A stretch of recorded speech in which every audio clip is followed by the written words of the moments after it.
O Ministério Público Federal denunciou o ex-gerente da área internacional da Petrobras, Nestor Cerveró, o lobista Fernando Soares e um advogado uruguaio por lavagem de dinheiro e formação de quadrilha. Nestor Cerveró é acusado de usar uma empresa de fachada no Uruguai para lavar o dinheiro da compra de um apartamento de 7,5 milhões de reais em Ipanema e receber dinheiro ilícito. Outro investigado na operação, o doleiro Alberto Youssef, acusou em delação premiada o senador e ex-presidente Fernando Collor de Mello de receber 3 milhões de reais de propina. O dinheiro seria referente a um contrato de 300 milhões da BR Distribuidora, uma subsidiária da Petrobras, e teria passado por um intermediário.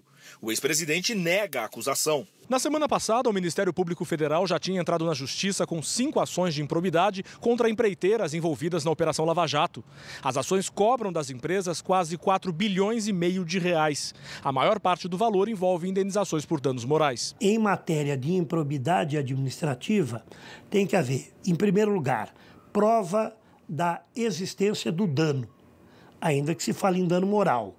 Tem que desenvolver uma argumentação e apresentar uma série de elementos a serem considerados pelo juízo para que ele se convença que, para além de um dano de ordem patrimonial, tenha havido um dano moral. A reparação do dano deve ser a mais ampla e integral possível.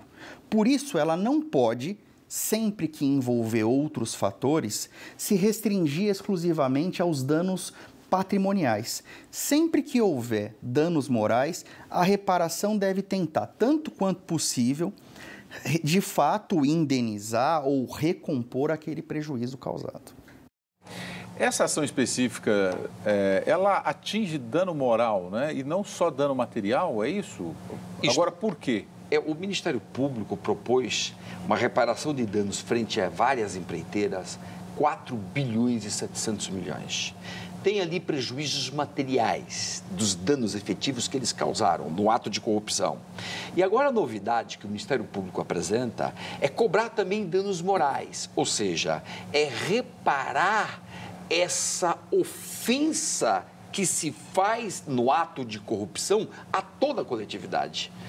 Então, neste sentido, é uma inovação, é algo que vai ser discutido, vamos ver se a justiça vai dar ou não, mas é bastante inovador esse tema. E isto nos Estados Unidos é muito comum e nós estamos vendo a cada dia a norte-americanização da justiça brasileira. A delação premiada é um retrato fiel do que eles chamam lá de plea bargaining, ou seja, a barganha na hora do delito. Então, nós estamos nos norte-americanizando em alguns aspectos. Este é um deles.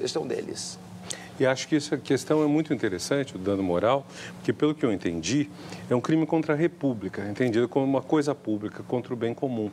E um dos grandes problemas da sociedade brasileira é a tendência à patrimonialização, a encarar o bem público como o bem privado. Quer dizer, um juiz que pega algo que está sob tutela do bem comum da República e faz uso privado desse carro. Ou alguém que é diretor de uma empresa pública ou de economia mista e faz uso privado, desviando grandes fortunas. Então, acho que nós temos que sair um pouco da ideia de corrupção é furto para a ideia de corrupção é um crime muito mais sério do que furto. É um crime que alveja a essência mesmo do viver juntos, porque ele pega o dinheiro que nós colocamos em comum, o projeto que temos em comum de fazer uma sociedade decente e vai contra isso.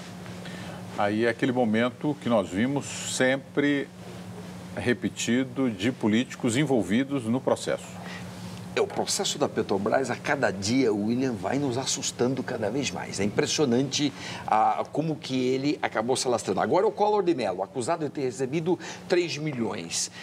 Collor de Mello, o homem que sofreu impeachment, a sociedade inteira foi para a rua para pedir o impeachment do cara. Ele perde o mandato, fica alguns anos fora, já é reeleito 2 vezes senador. Escuta, esse virou político profissional. Contra isso, nós temos que bater. Nossa tese é de que não temos mais que admitir político profissional. Ou seja, depois de um tempo, saia da política. Ou seja, saia do mundo corrupto que nós temos. Então, está lá o nosso site, Fim do Político Profissional. Conto com você, baixe sua ficha. Está na hora, a reforma política começou hoje. Hoje houve a primeira reunião lá na Câmara dos Deputados. Começou hoje. É hora de nós manifestarmos. Baixe sua ficha e vamos coletar assinaturas. Fidopolitiprofissional.com.br. Fidopolitiprofissional.com.br. Emilson Nunes Costa aqui está me dando uma notícia que o William, a agência Mood, acaba de rebaixar a nota da Petrobras, fazendo com que seja mais cara a sua alavancagem no mercado. Realmente, a Moody's, ela rebaixou a nota de risco da dívida, foi rebaixada de BBA3 para BBA2. A Moody's, agora a agência tem lá um grau de risco, a empresa passou a ter um grau especulativo. Boa informação, Emilson.